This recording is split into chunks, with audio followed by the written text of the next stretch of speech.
Good afternoon. Today I'm joined by Attorney General Ellison, Public Safety Commissioner Bob Jacobson, Minnesota Department of Corrections Commissioner Paul Snell. Thanks everybody for joining us again. We're now about 24 hours from the killing of Alex.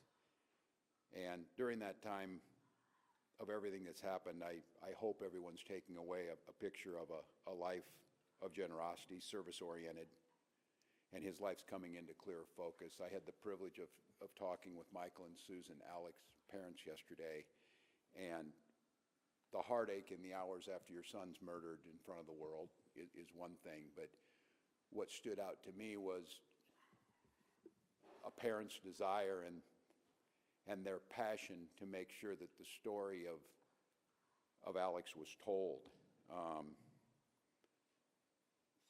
Someone who went to work to care for veterans, someone who was a valued coworker, someone who relished and lived in this state in a big way, whether it was outdoor activities or being down there on the street as a First Amendment witness to what ICE is doing to this state. So once again, to Michael and Susan, when I talk to these parents, it's always in deep confidential conversation. In this one, though, Michael was very clear to me. He said, don't let them forget Alex's story. The world knows how he died. He died at the hands of ICE agents on the streets of Minneapolis.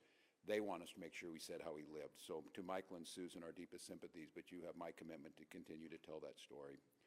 So now we've got two Minnesotans dead. We didn't had time to start telling Renee's story of a poet and a mother and a bright spirit, and now we're telling Alex's story. So my question is, what's the plan, Donald Trump? What is the plan? What do we need to do to get these federal agents out of our state? You thought fear, violence, and chaos is what you wanted from us, and you clearly underestimated the people of this state and nation.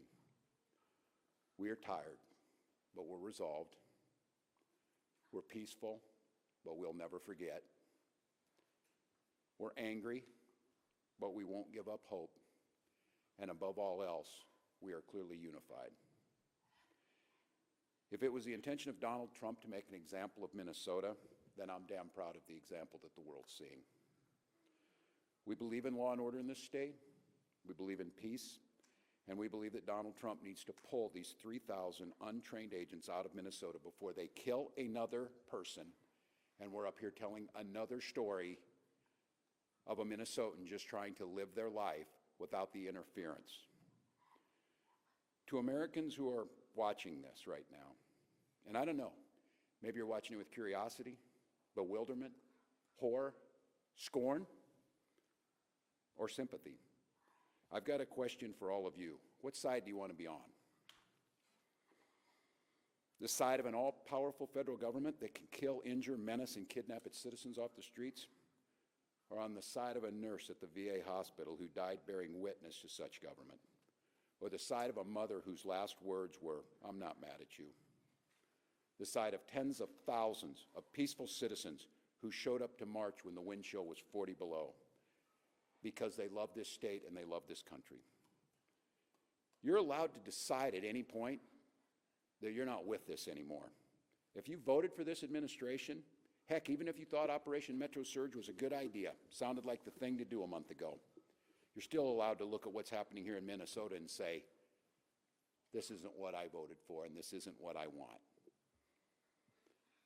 I ask you not to stand by idly. Speak out, share what you're seeing, and urge others to put politics aside. We're no longer having a political debate, we're having a moral debate. We all want secure borders and immigration enforcement that prioritizes criminals. And I want to thank the press, especially the local press, who has done a deep dive to show that's exactly what Minnesota does. But what you're seeing is not common sense, lawful, or humane enforcement. That's not what this occupation is about.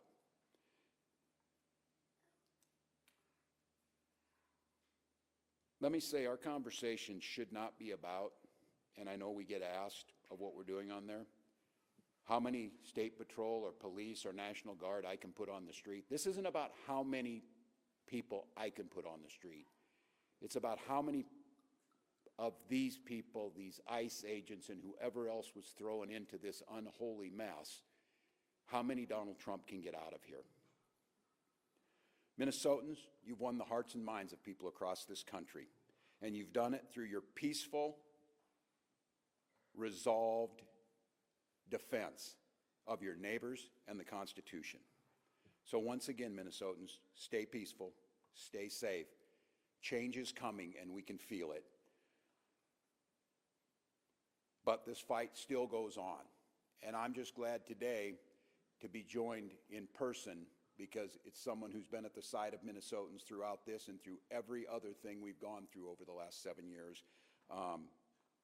Someone who we describe as the people's lawyer, someone who is fighting this battle for the Constitution, for the safety of Minnesotans in courts every single day. I want to give this over to Attorney General Keith Ellison to talk a little bit about what's going on with the state on some of the lawsuits and what our expectations are in the coming days. Attorney General. Thank you, Governor.